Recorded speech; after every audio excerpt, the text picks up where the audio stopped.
तुमचा आमचा देवाशी संबंध आहे की नाही? मी असं जर विचारलं तुम्ही काय म्हणाल? आहे ना. तुमचा आमचा देवाशी संबंध आहे. आपण प्रमाण ऐकून आहोत. ममैव अंशो जीवलोके जीवभूत सनातन, किंवा एरवी सर्वांच्या हृदय देशी, किंवा ज्ञानोबराय म्हणतात सर्वा गटीराम देहा देही एक, असे अनेक प्रमाण आहे. आपल्या हृदयामध्ये जगण्याकरता लागणारी जी चैतन्य शक्ती आहे ती परमात्म्याचीच आहे. अर्थात देवाचा आणि आपला संबंध आहे. पण याच्यात फार कौतुक मानायचं कारण नाही. का बरं?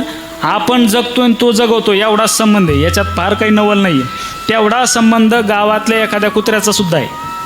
तेवढा संबंध गावातल्या एखाद्या गाढवाचा, बैलाचा, गाईचा, जे काय असेल अन्य प्राणी त्यांचा सुद्धा आहे. कारण आपण तरी काहीतरी भजन पूजन करतो, कपाळाला गंध लावतो, गळ्यात माळ घालतो, वारी करतो. कुत्र्याने वारी केलेली पाहिली? कुत्र्याने कधी गळ्यामध्ये माळ घातली? कुत्र्याने कधी भजन पूजन केलंय? कधी कपाळाला गंध लावला?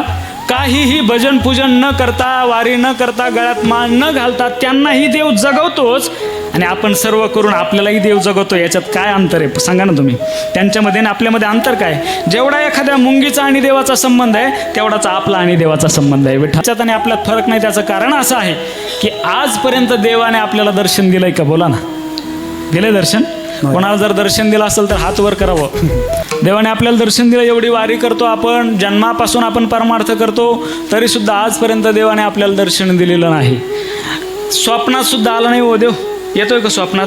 स्वप्नात सगळं येतं माणसाच्या. आता काय काय येतं इथं कशाला सांगू मी? भूत येतात, नाग येतात, साप येतात, सगळं येतं स्वप्नात. पण देव मात्र स्वप्नात येत नाही.